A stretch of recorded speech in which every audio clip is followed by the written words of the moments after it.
Verse 24 says, when her days to give birth were completed, behold, there were twins in her womb. The first came out red, all his body like a hairy cloak. So they called his name Esau. Afterward, his brother came out with his hand holding Esau's heel, so his name was called Jacob.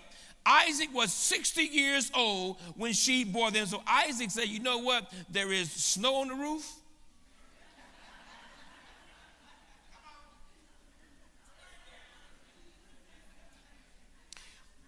The twins were born, and they were named. One was named according to what he looked like. The other was named, Shannon, according to what he did. Let me take that word named off and replace it with, they were labeled by what they looked like and by what they did. They were labeled.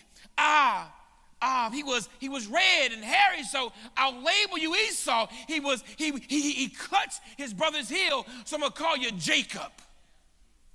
But Jacob is a name that means cheater, supplanter, deceiver, opportunist. Because he clutched the heel of his brother, he was called a cheater. How would you like growing up? Every time your parents, sibling, or friends call your name, they say, cheater. How would you like to be known by your sin?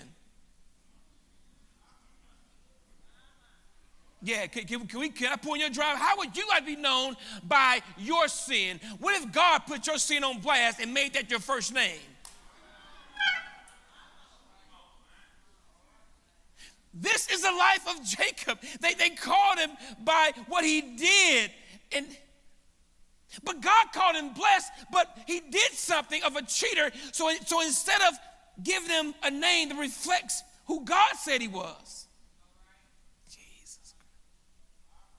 By the way, why does he have to interpret his actions as being that of a cheater? I mean, grabbing the heel means cheater? What if that meant I love my brother? Where you going, man? Thought we was close. Why not name him Phileo? For brotherly love. Why default to cheater? Why label him something that may thwart how he lives the rest of his life? This Jacob, by his very name, was a prediction of how he lived his life. Because somebody labeled him early.